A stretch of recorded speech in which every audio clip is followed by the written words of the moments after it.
Kleerkast.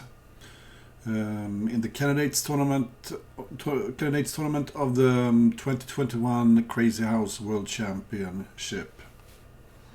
And tonight we'll be watching most likely the winner of the Candidates tournament, and that is catask.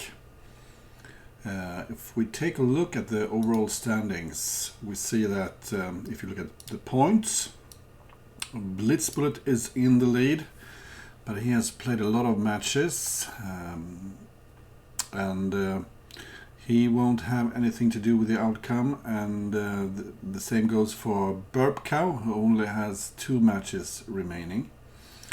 You get a better view of what's happening if you look at the percentage, and then you can see that catask is in a clear lead, having won 87% of his games this far. He's the only player who has won all his matches. There are 2 players that are undefeated, and that is Opperwesen and Jan Lee. And these 2 guys are the only ones who can maybe threaten catask. The winner of the Crazy House Candidates will challenge the reigning world champion Yasugi 99. So hopefully the players are ready to go here in a couple of minutes. I can see that Kleerkast is online. If we take a quick look, we see that Kleerkast is a very solid 2500 Crazy House player, but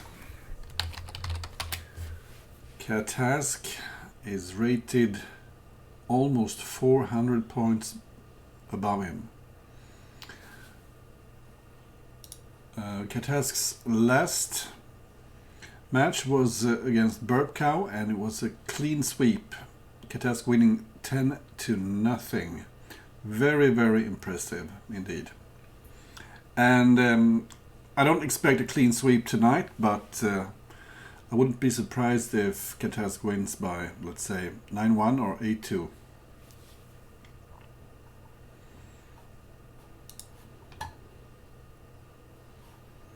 So, do we have any viewers? Not so many yet. And let's watch this from the view of catask. Hi there. Judging by your nick, you're from Sweden. So catask is actually not online yet. We'll have to wait. And maybe while we're waiting, why not play a little game of ourselves? Let's see if anyone is interested in playing. I'll keep an eye open here and see when maybe Gibberish wants to play.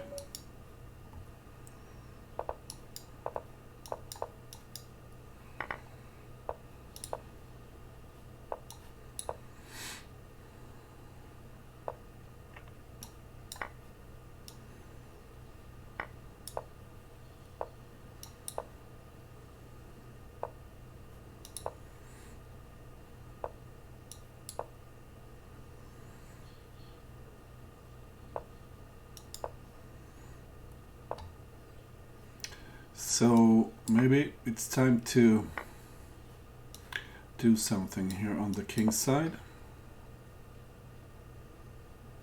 It sure looks tempting. And let's just box him in. There's no way back for the white king. And where's the mate? Somewhere around here, maybe. Hi there, okay. Welcome to my G5 square, Gibberish. Yeah, massive hype before this match. Still no catask. but I'm sure he will show up anytime soon. Who else is watching? Hi there, Jan Lee. If it's really Jan Lee, you're most welcome.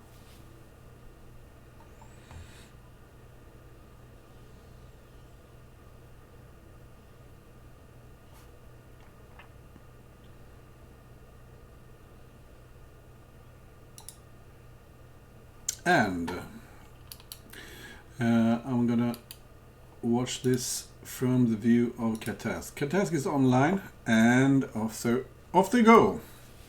Catask playing d4, and Kleerkast is known for his kingside fianchetto, and I'm really curious as how Catask has prepared against this.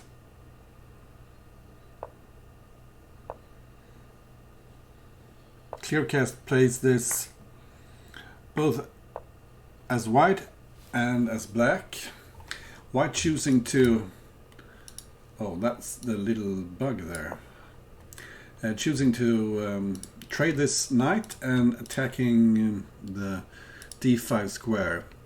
Giving some interesting possibilities here. You could give the piece for 2 pawns, wrecking the black king side. Oh, thank you so much, Jan. I'm just trying to say something intelligent. So, Catask goes for the unbalanced piece trade on the king side. And since black doesn't have any pawns, it's hard to get an attack going. You would like a pawn here as black.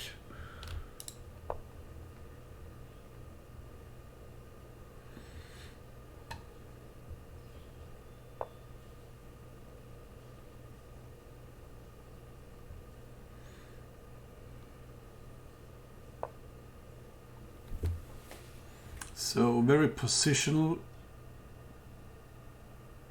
game.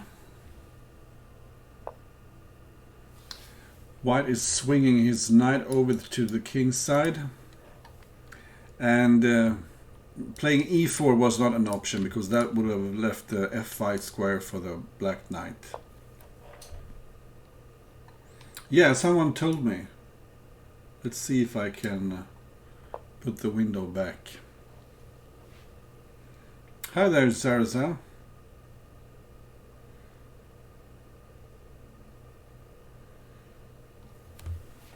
So this sort of looks like a line we could expect in more games.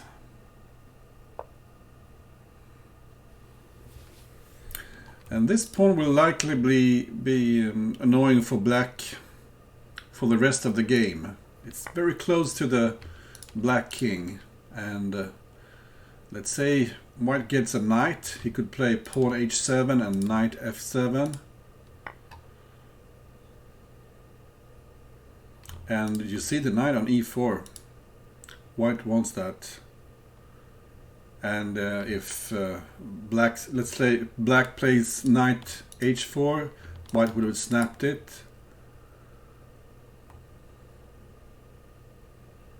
And this is a great square for the white queen, putting some extra pressure on f7 and also hiding from the black knights.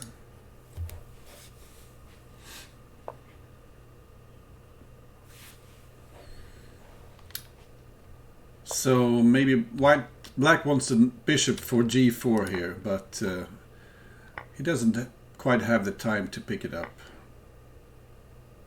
I think. So now white has the knight, even 2 knights that he needs to get on with his attack. So some sort of pawn h7, knight f7 is likely to happen.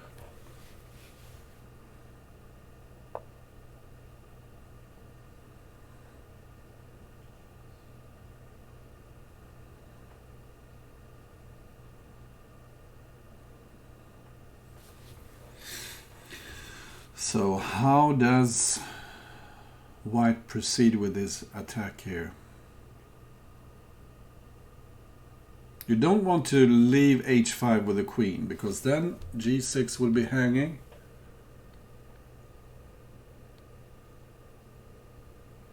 But it's really pawn h7 and knight h7 and pawn knight f7. Is it really enough? So he does something else. Will he sacrifice his queen maybe? No, because queen takes, bishop takes, pawn takes, and then you have knight e2 and maybe queen h4 picking up the h6 pawn.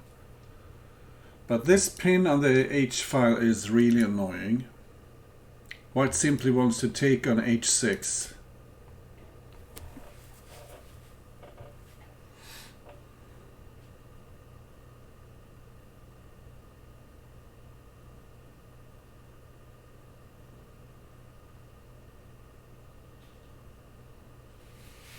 And Catask's play just seems so logical.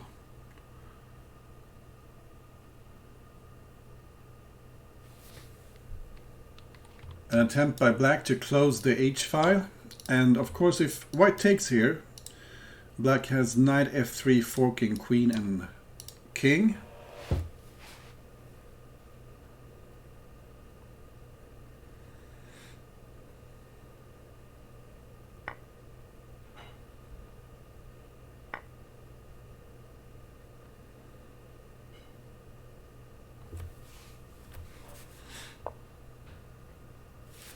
So e6 simply cuts the connection here between the bishops, and now white is ready to pick up the bishop on h3.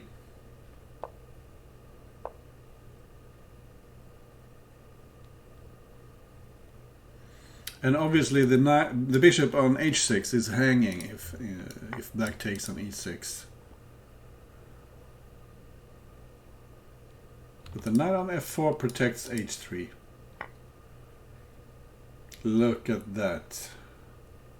So if the bishop takes here, you have, is it pawn here, knight here, simply taking here on f4.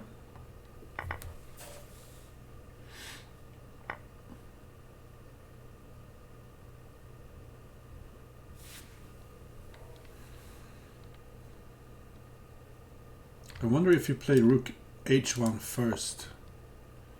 Or do you save it for later? This is still really tricky.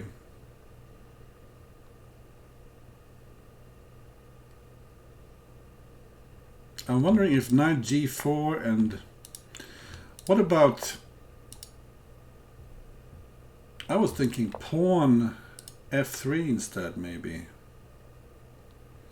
Okay, because now white looks safe.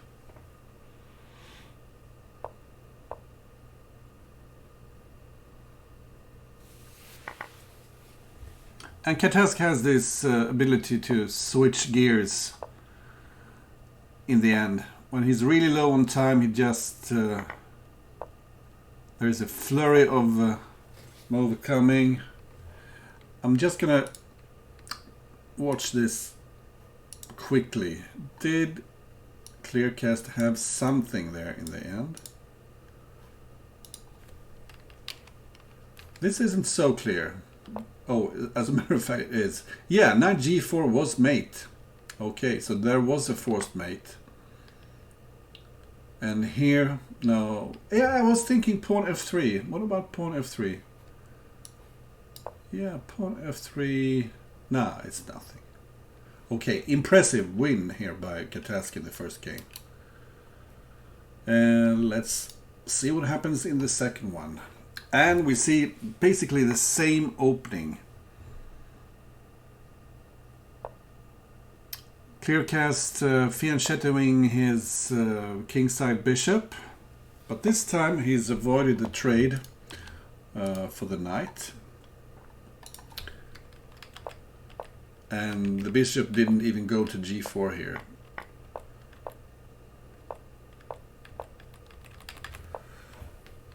This is interesting because white managed to trade his queenside knight for a kingside knight.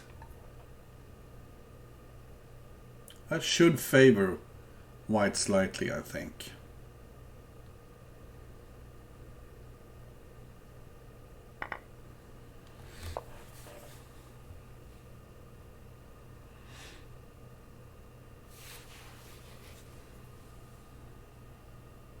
An aesthetic little face-off here between the bishops and the knights. Not so easy to defend the e5 pawn here. And white decides it's better to just leave it hanging and try to take on f5 and then g7.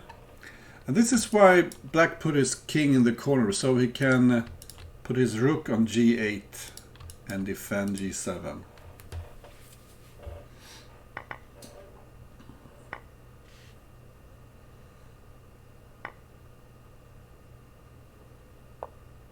But still, white gets a nice attack on the dark squares here.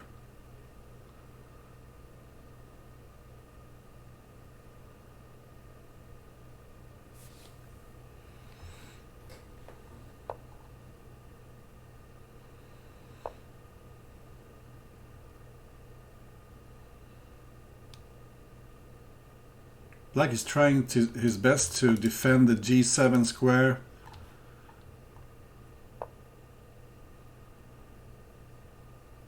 And surely black will take on f6. But it looks like white is better here. Yeah, especially after knight h5. Where does the queen go anyway? It doesn't go anywhere. So black is hanging on the ropes here. He has lost some material. Although not everything is lost, because black is still quite solid. And white will need to work hard to break down the black defenses. Catask is a tremendous defender. But I'm impressed by Kleerkast's play this far.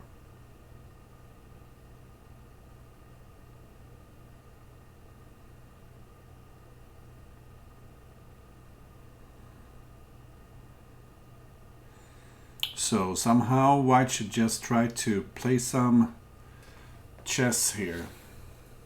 But how do you do that?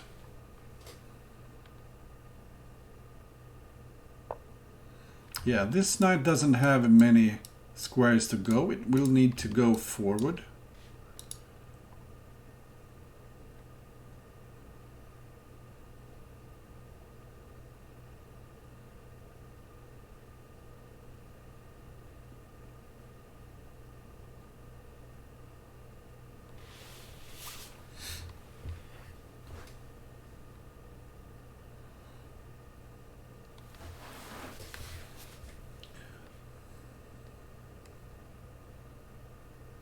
And what about knight e5? What does white play then? Okay, so it does go forward, but it goes to h4 instead. Because if white takes here, you could play pawn h3.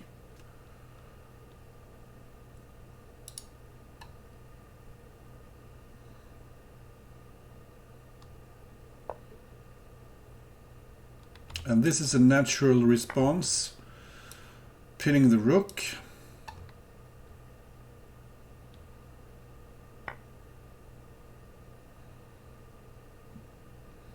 And clearing some dark squares. But it's starting to look a bit unclear now, I think.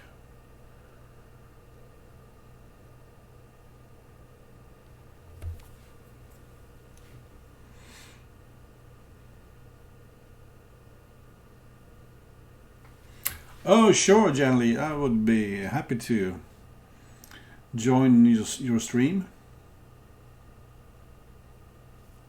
Or if you join mine, I wouldn't know how to do it, but I'm sure someone could help me out. So one idea for black here would be to simply retreat with a knight and then play knight h3 and a diag on g2 and its mate. So a mate could come rather quickly here.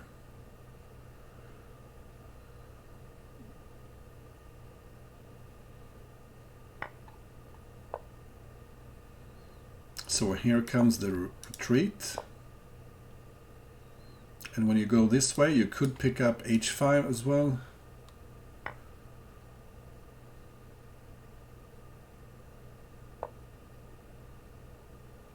And black is threatening taking on e2 and then taking on g2 with check.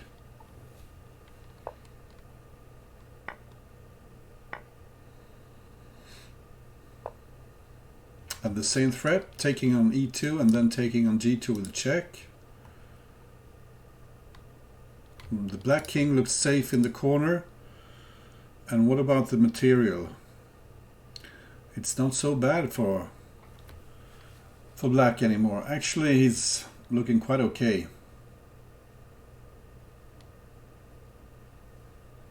And Kleerkast is low on time. And this is looking really difficult now for white. So the f4 pawn is hanging. The king will need to go out on the board.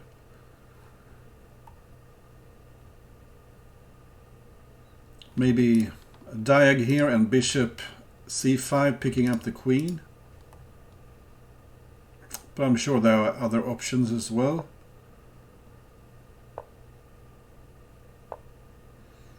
Well, it goes for the queen, and the queen will probably decide this game. You have knight g2 and queen c2.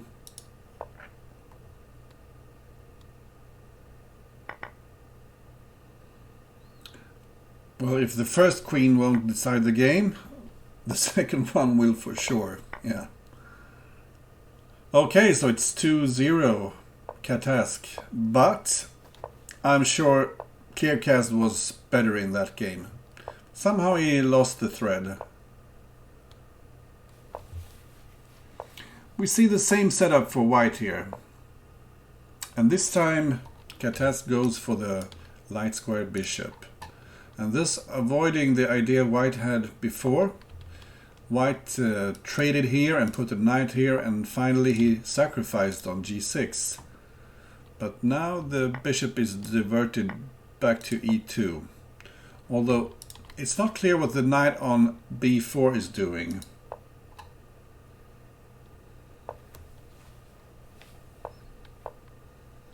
So now the bishop goes back, and once again white is ready to take on g6.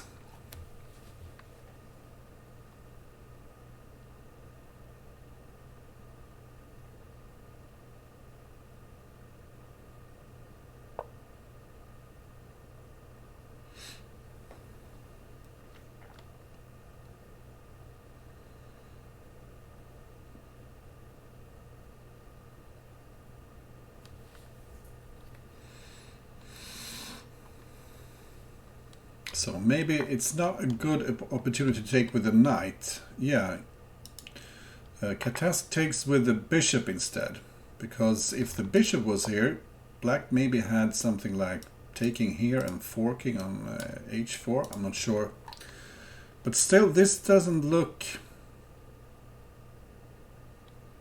so impressive for white. Black has better control of the light squares in this game than the game before.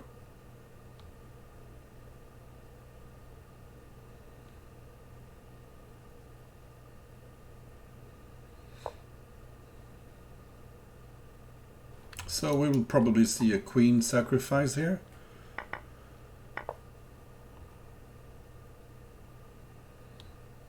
And white is offering his own queen, but that looks poisoned.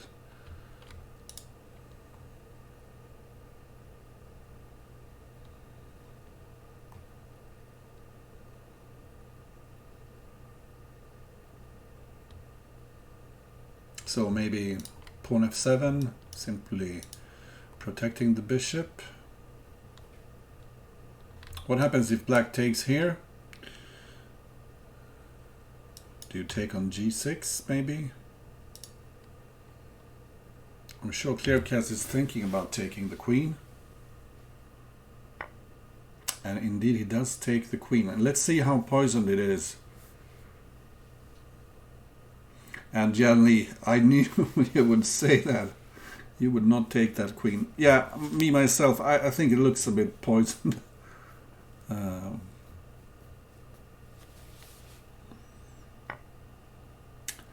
So the white king looks safer here.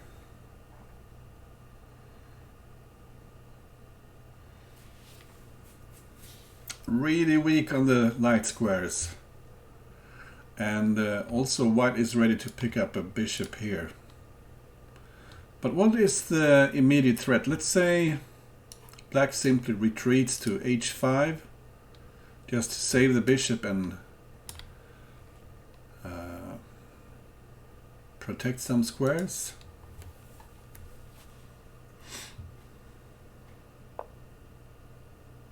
Instead he goes on the attack. And now black has the threat of knight h3, forcing mate, because if white takes you have queen g2, and after knight h3, if the king goes into the corner you have queen g1 and knight f2 smothered mate.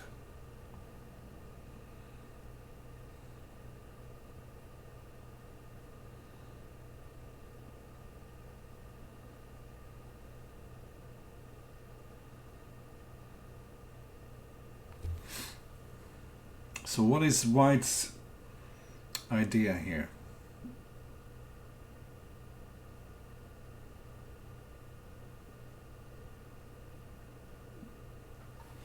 So if queen knight e7, yeah, he could do a bit of a shuffle here in the corner, king h8, and if the knight goes back you play king h7 when black looks safe.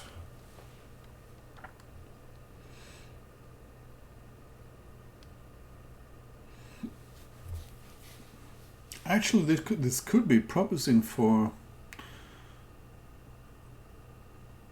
black, unless white finds something here.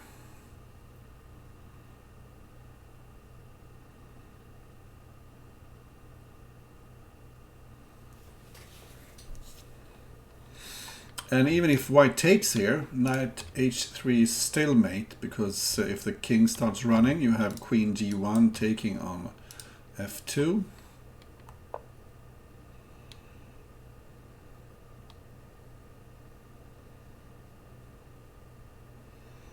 But even taking here is an option for black. And obviously hiding here on h7 is another option.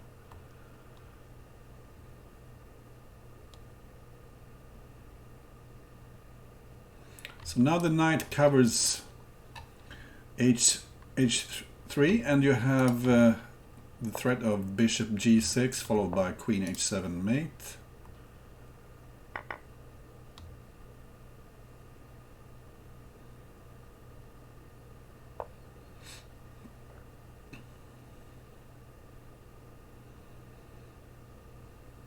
If you take on d1, taking on g2 is really annoying for white. So white probably just trying to repeat here somehow. Now if black takes, white can go queen g4, picking up the bishop.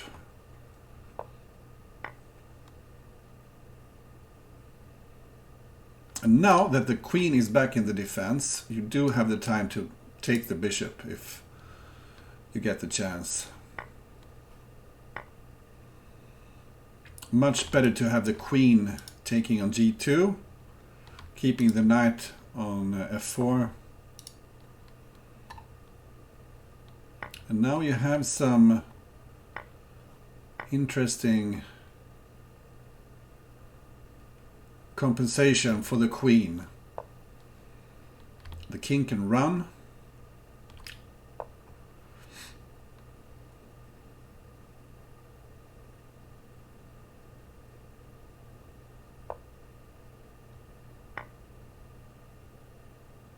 Oops.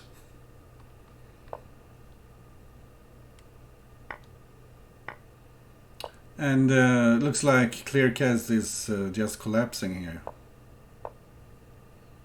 Because white looks, all of a sudden he looks safe.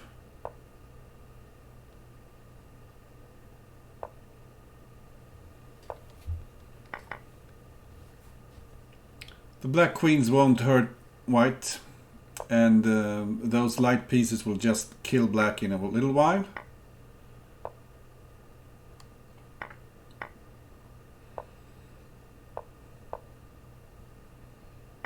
Setting up a lethal discovered check followed by queen h7 mate, and it's 3-0 catask. Oh. Yeah, let's see if Kleerkast missed something there, because he shouldn't have lost that game. Very interesting position here. I was thinking, yeah, take on f7, but he went here, and then it's not so clear. And actually, oh, queen and h1, that looks really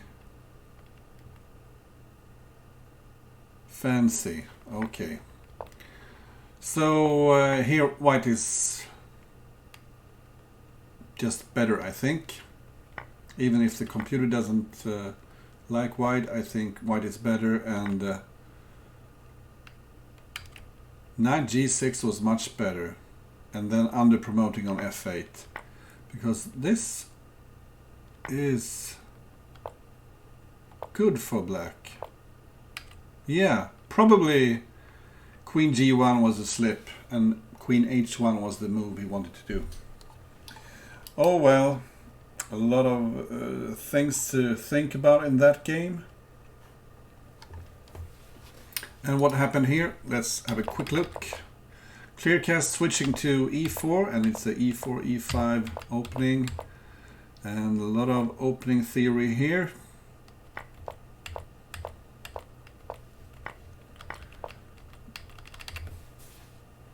Looks like catask was better prepared here, and looks like black is doing just fine, I think.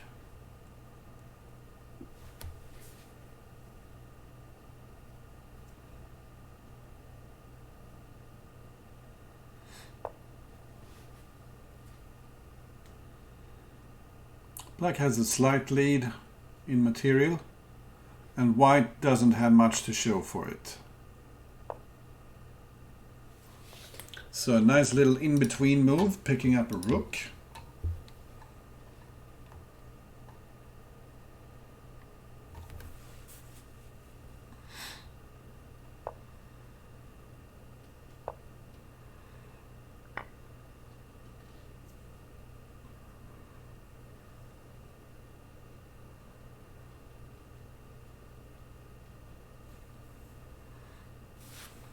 So I suppose black's idea is to take on f1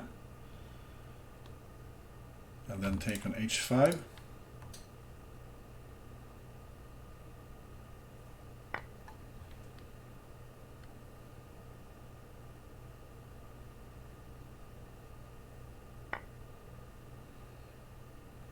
And this is an interesting try, because if the rook takes, white takes on g6, bring the black king further up the board.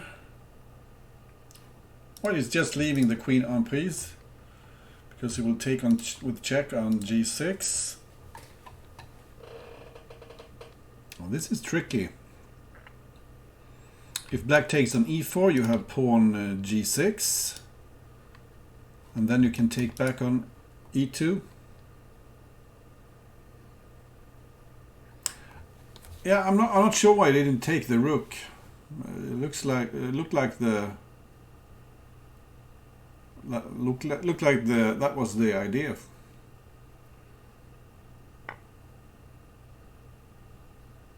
This is just dangerous. And I was thinking maybe white could have just taken on... Could he? No, he couldn't. Sorry.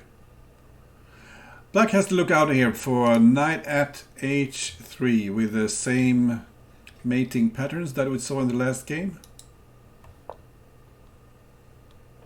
And this bishop not only threatens to pick up, well, trade off the dangerous knight on f4, it also covers f2.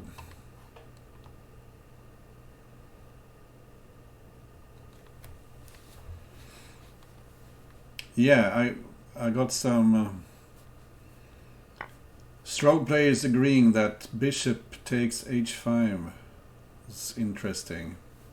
I suppose at the same time that I thought it was interesting.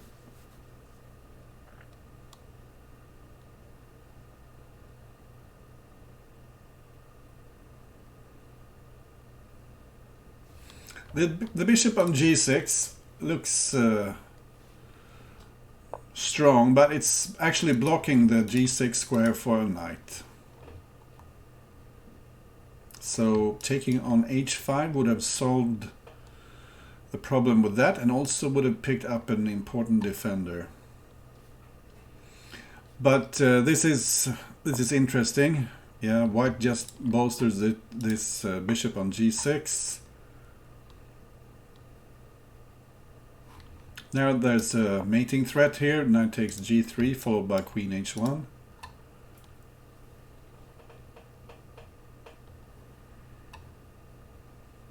White ready to take here on h5.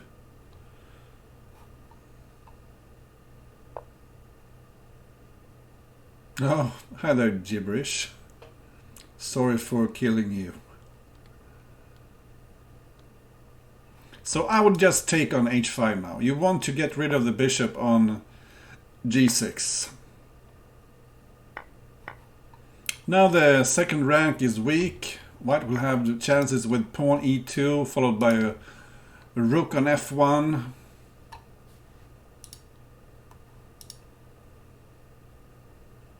Yeah, I'm not sure why he didn't take on h5.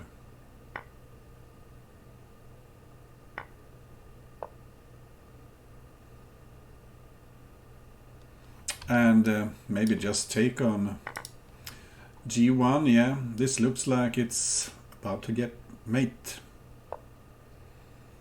Some die here, some knight, and then just sweep the first rank. White resigns. And I'm sure Kleerkast was winning there. Where were we? Oh, sorry. Let's look at this from catask's view.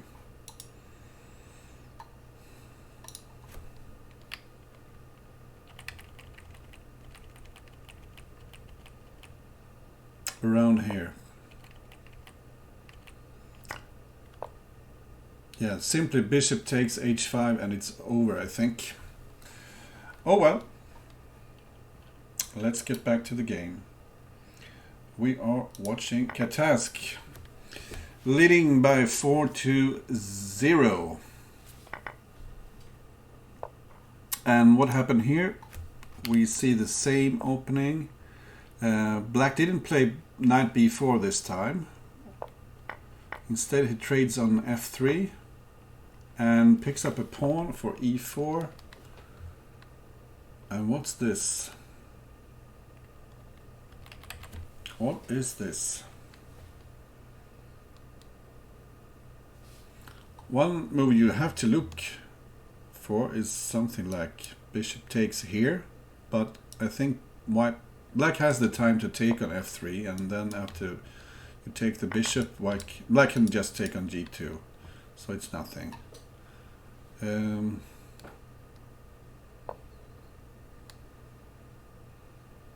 Black looking a bit weak on the dark squares. Maybe bishop here. Putting some pressure down the long diagonal. What about just picking up the pawn here?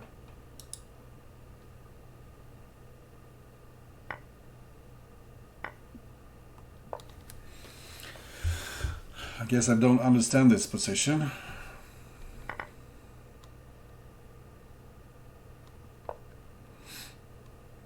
So now a rook taking f6, it looks tempting. And that is why black decides to protect the bishop, probably. And black trades on d4. And rather than taking back, he goes for this fork. But now it looks like white is crashing through on the dark squares. White threw the first punch here.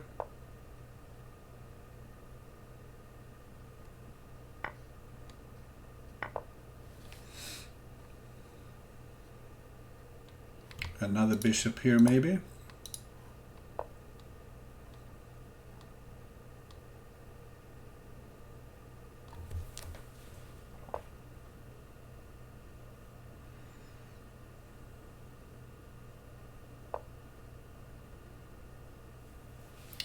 And white saves his knight, and then the knight enters the action here. Great spot for the knight.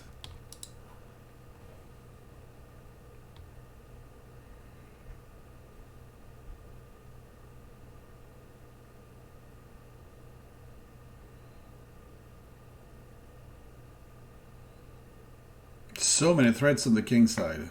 Both players really active.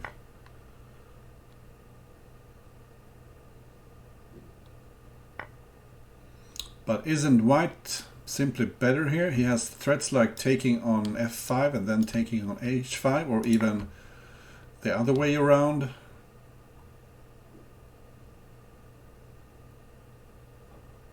I mean, a move like queen taking h5 is something you need to consider.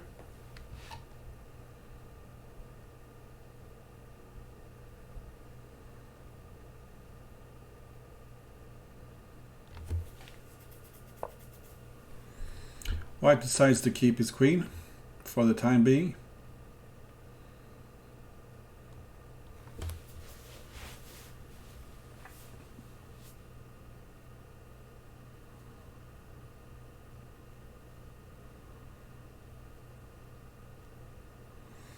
And look at those 4 bishops waiting in hand for white. It will take quite a while to place them on the board, and I think black should have played something more active. If those 4 bishops land on the board, white is simply better.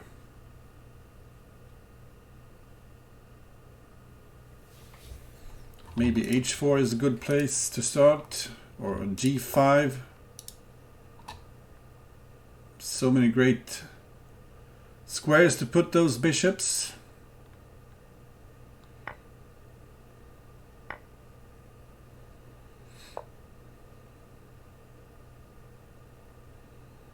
And white doesn't need to worry about the queen. Just put those light pieces on the board and white will have massive control.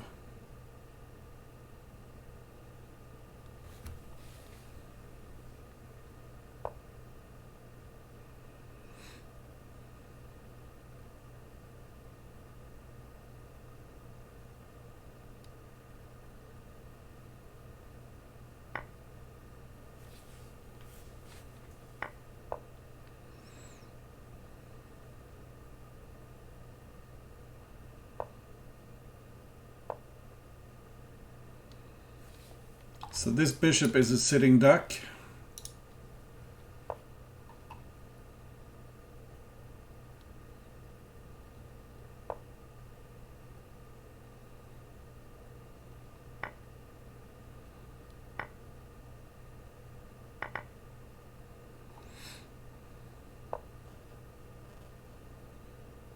And we'll see a few moves of white simply consolidating.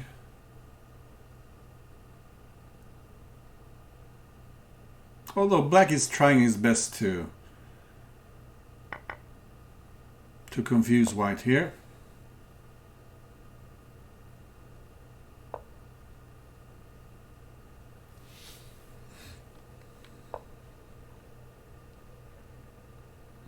hitting e7.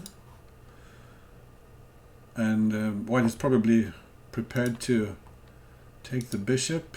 Oh, g5.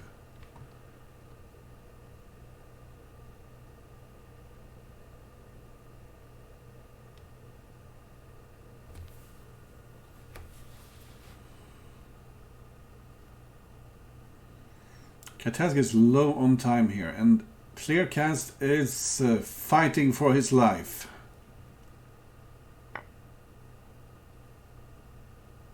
And he's fighting well, I think.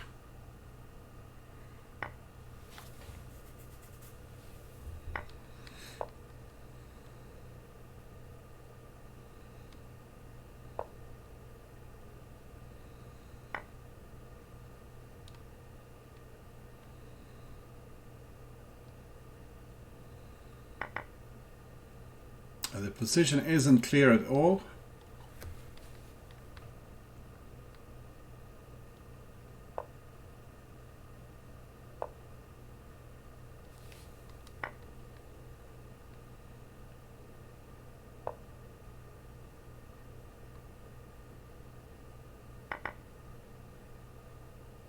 So you need to look out for knight at g5.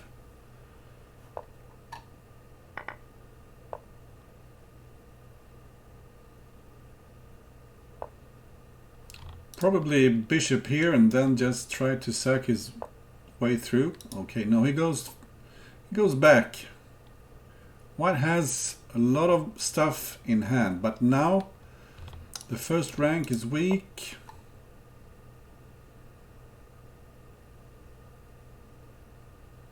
Maybe Kleerkast will pick up his first win here.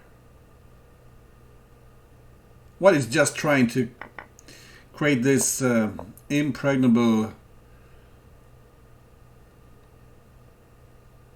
what's the word? It's unassailable king fortress here. Putting all his pieces around the white king. It's hard to break through here.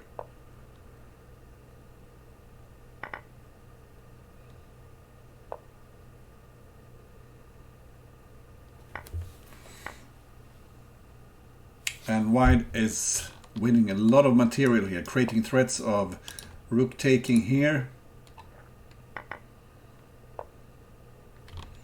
Queen takes g7 is a threat.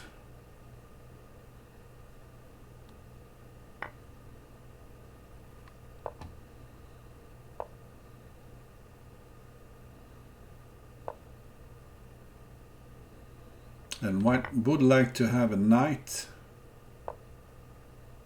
Maybe.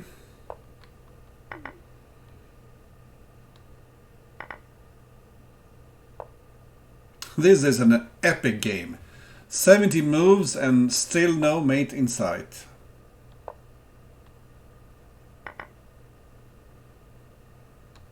This could very well be the longest game I've ever witnessed.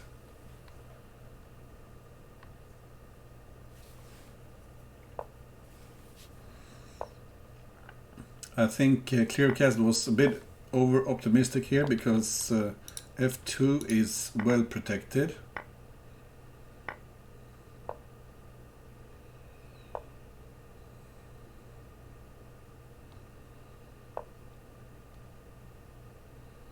So some strong threats here for white. You probably, yeah, white will sacrifice here just to break through. What a game! Was it 80 moves or something? Fantastic, tenacious play by both players, but Catask prevails and takes this 5-0.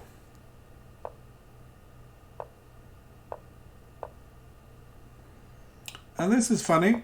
Now we see Catask playing the very same line that Kleerkast usually plays. Was it 100 moves?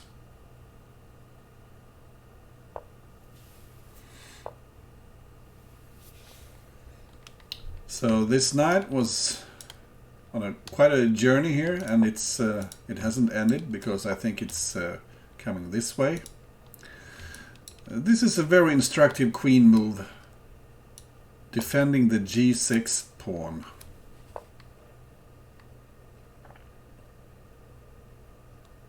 So white has the slightly freer game here, and f4, I like this move because the rook becomes active, and maybe f5 is an option.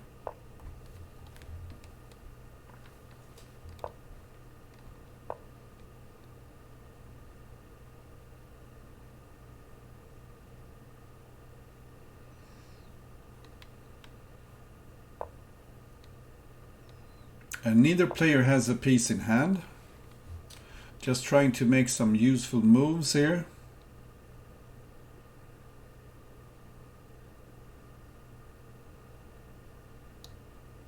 At some point, maybe a pseudo sacrifice here, followed by pawn e5, but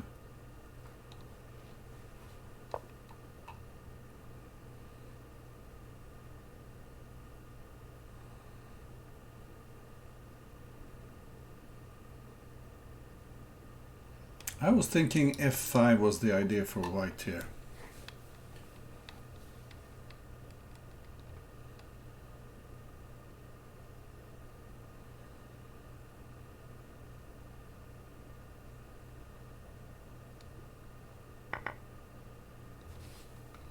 Very funny position here for the rook. Just to bring the rook into the game. Wow. So, a little positional queen sacrifice followed by f5. But does white have enough here?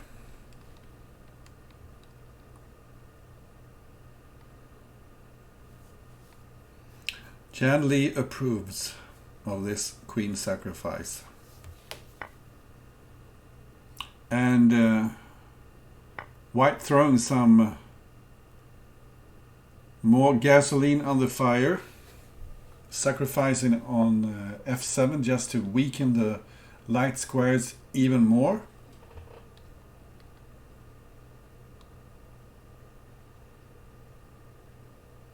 And indeed it looks dangerous because the rook on d6 might come in handy.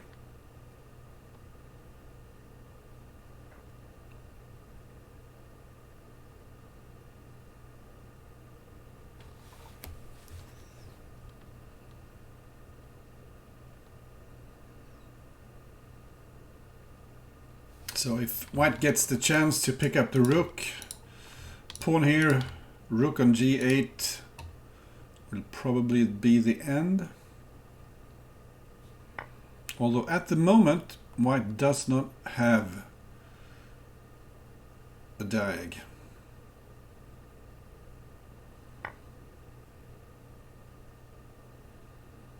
But if black takes here, white can give the rook here on f7.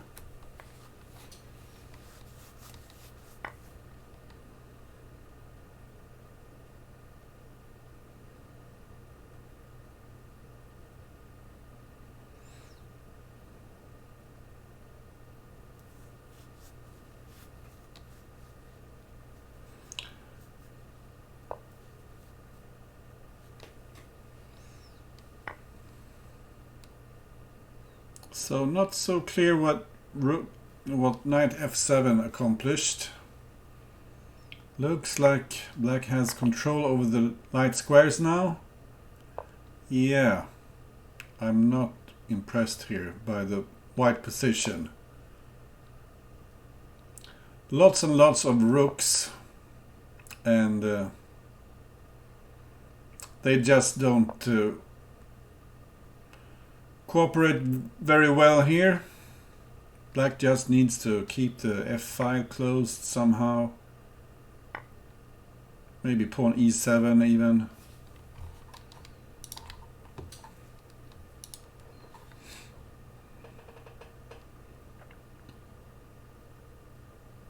Yeah, knight f7 is another way to... Pawn e7 is a bit passive and knight f7 is more active.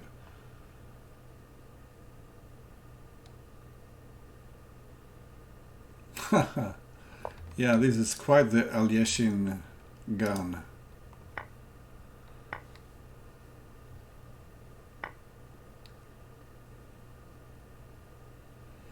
So this queen is threatened not only by the knight but also by the rook.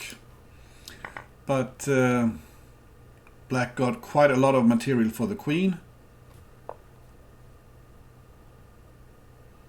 And soon the white forces in hand will be depleted.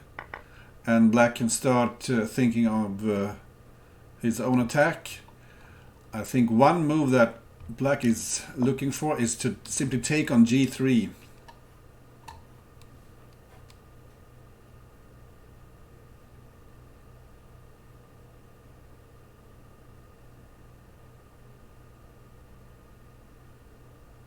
Yeah, maybe rook e8, queen takes here. And queen takes g3.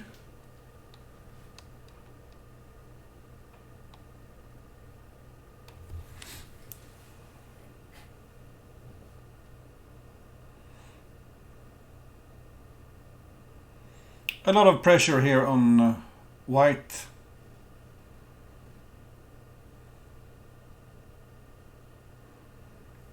And I would say just too much pressure. The knights are covering f7 and e8. And white could just... black could just rinse and repeat here and put more pawns on e3, picking up more and more material, and white resigns. 6-0 catask. And once again we see this line against the Kleerkast kingside fianchetto. Both players blitzing out the first few moves.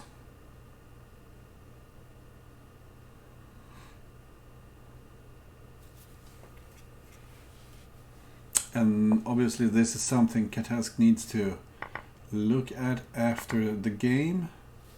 This Kleerkast idea.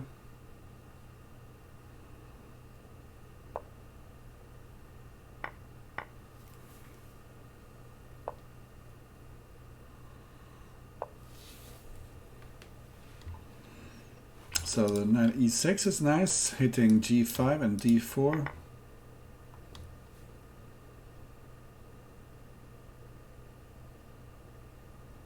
And black looks quite okay here, I would say.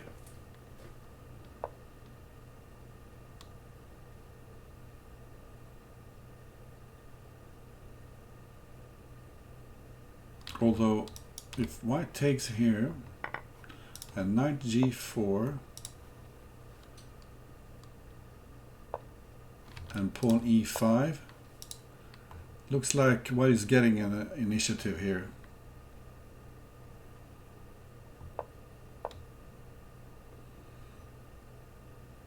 White is putting a lot of pressure on those bishops.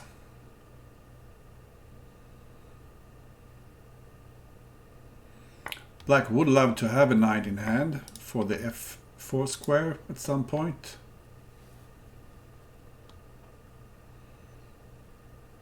Black sacrificing a pawn here. Sacrificing or maybe blundering a pawn. I don't quite see the compensation. Where does the queen go? Isn't g4 a safe spot? Oh, it goes forward.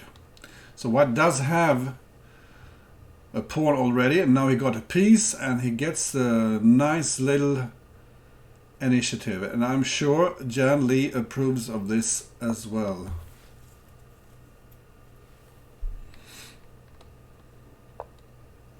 The black king starting to look awfully naked.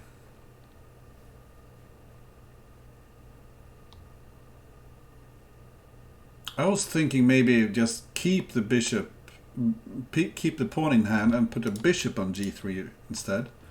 And bishop takes and pawn takes, opening the f file.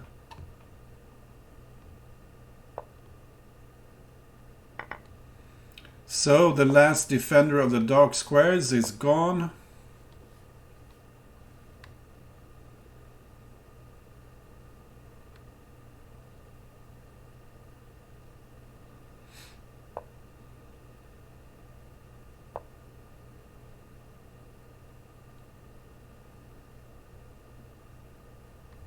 And black is risking getting a position where white places his pieces immediately and trades off the black pieces, and all the white pieces will end up on the board and all the black pieces will end up in hand, and then the white initiative would be just unstoppable. And this sacrifice brings this knight into action, and the queen is threatened.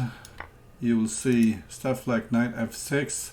Okay, so black gives up his queen, but white just ignores the queen.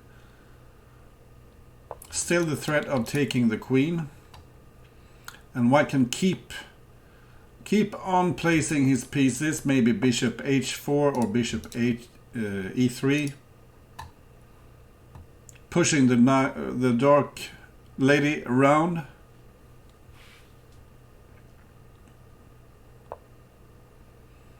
And whenever white wants to, he can pick up the knight on e6. This is just over.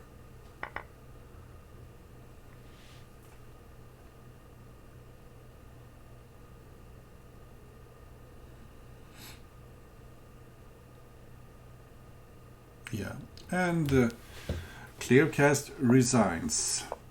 7-0. This reminds me of the old Lithuanian-American tennis player Vitas Gerulaitis. He once lost, I think it was 16 times in a row. Yeah, it must have been 16 times in a row against Jimmy Connors. And when he finally won a game, he said at the press conference that let this be a lesson to you all that Vitas Gerulaitis never loses 17 times in a row. Let's see if Kleerkast will lose 10 times in a row. Hi there, Joanna. And funnily enough, actually Vitas Gerulaitis lost 17 times in a row to a completely different player, namely Björn Borg. They are playing 10 games, so we have 3 more games to watch. And this is looking bad for white. The king is in a really bad spot here. You cannot take on d4 because of knight e3 check, picking up the queen, and so many ideas for black here. This blocks the h file with check, and I don't know, maybe bishop g2. What do you do? Okay, so you block the h file even more, hitting e3.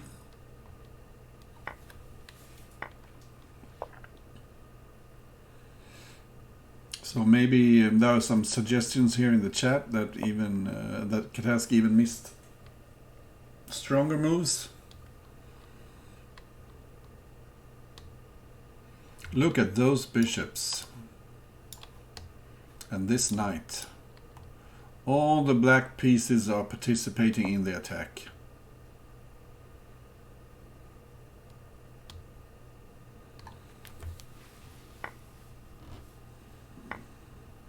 And simply pawn g2 would do it, I think.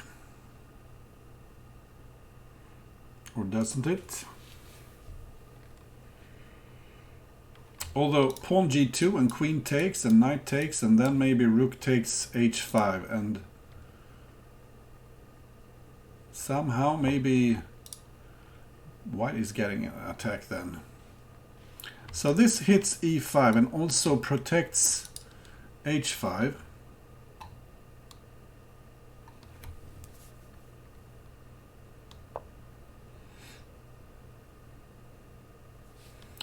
Cutting off the bishop from the defense of the knight on h4.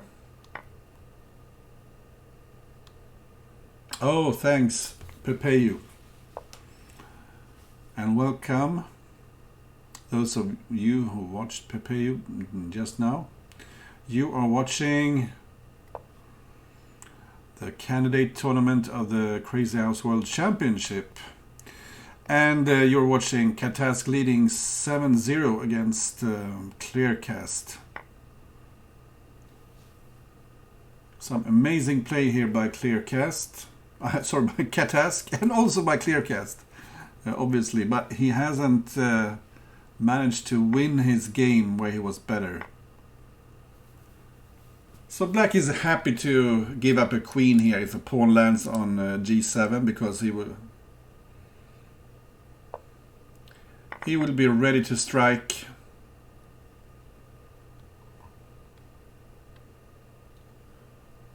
Nothing will hurt black now, and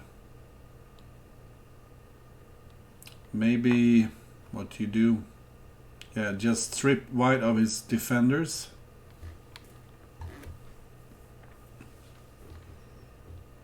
I don't think Kleerkast got this one. I think Catask has got this one.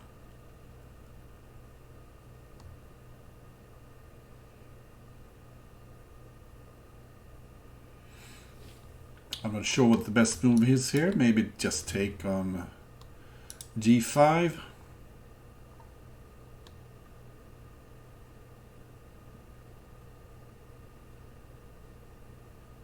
It will take a while to get to the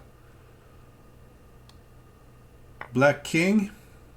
Yeah, rook here, maybe pick up a1 at some point.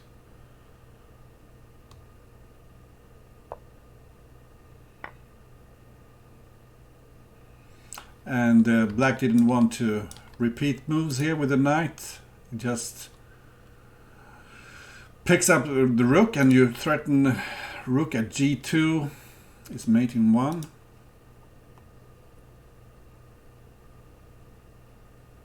Also, if black gets the chance, he can take on g5.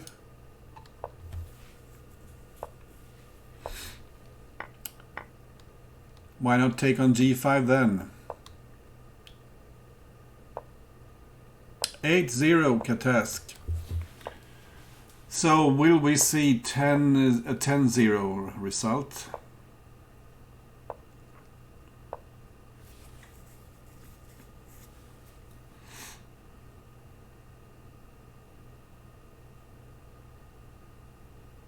This is slightly different. Black might consider playing g5 at some point.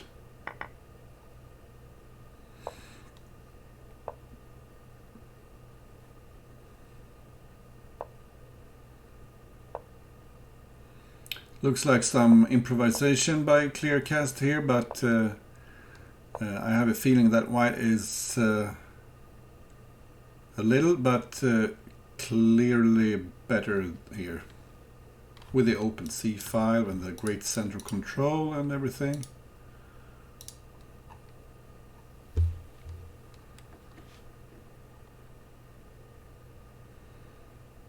A lot of natural moves here for white.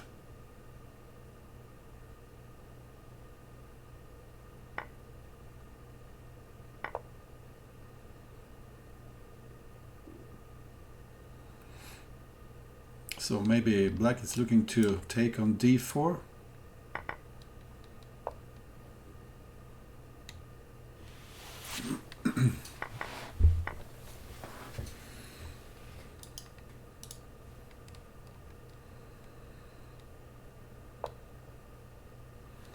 And this is eyeing both g7 and the d4 knight.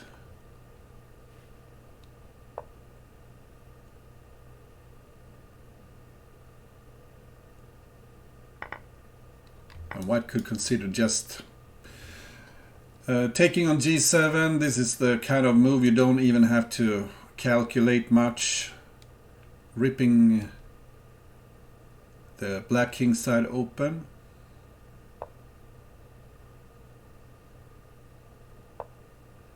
So this is threatening d4 and also threatening to take on h6, bailing out the knight. And if the black king takes here, you don't even blink before you take on h6. King takes, you have knight g4 and the f6 pawn is hanging. And this is like, yeah, Catask playing like a machine there in the end. And it's 9-0. And I think we're all rooting for Kleerkast in this final game of this match. Come on, Kleerkast, you can do it. He's switching to a rather unusual opening. And Catask playing kingside fianchetto.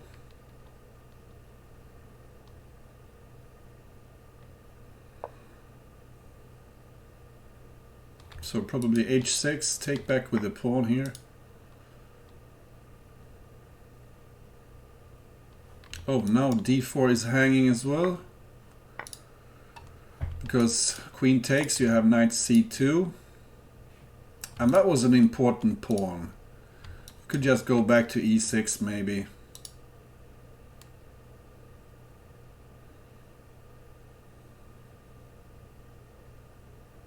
Or just leave it on d4. Yeah, protect it with the c pawn. This is a strong knight. No reason to be shy and go back. This is a standard maneuver here. Because black isn't afraid of giving that rook for a bishop. They are worth about the same.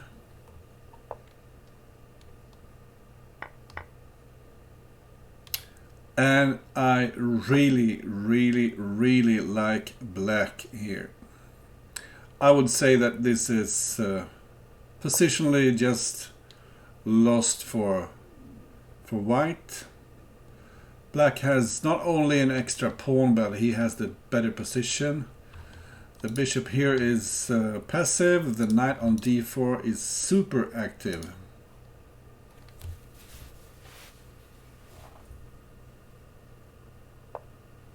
The only little comfort that white had was the bishop here, maybe hitting b7, but this move takes care of the bishop. Black is in total control here. So simply moves like queen d7, bring your rooks into the center. The knight covers e7.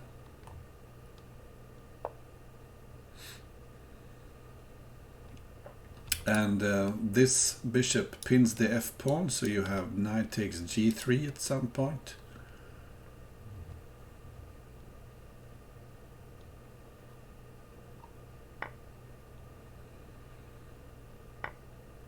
And Kleerkast is a little bit desperate here, I suppose. He wants to take the knight so he can put something on e7.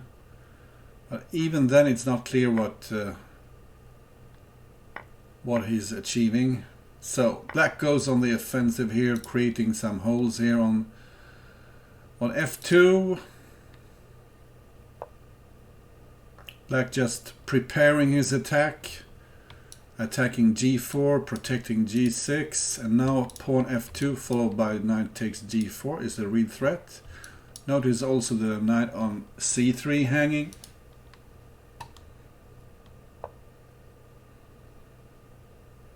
So yeah, simply pawn f2, take on g4.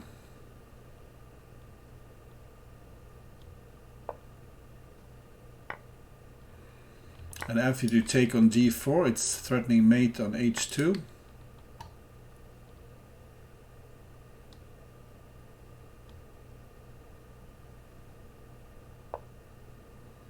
Perhaps pick up the knight here. Or just rook e1 or something. What do you do? Black has so many nice options here. Actually, I would have picked up the bishop the knight before I put the pawn on f2. Now it looks like mate is coming soon. Queen here, leaving f2 for the knight, maybe. And this is another way of doing it, because king takes, you have queen f2, and bishop takes, you have queen f2, followed by queen takes h2.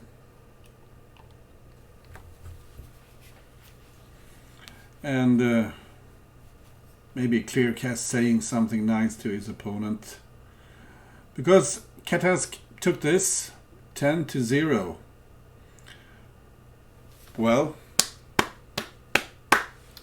congratulations Catask, who takes a giant leap towards that first place, which will earn him, probably, if he wins, the right to challenge Yasugi 99 for the World Championship title.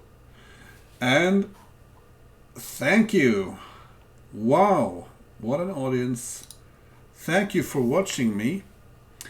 And you know what? I want to stream more, so in a little while I think we have another match. On my calendar it looks like Bugzilla Zixon is played tomorrow, but this is at midnight my time, so in 45 minutes I will see you again. Bye bye.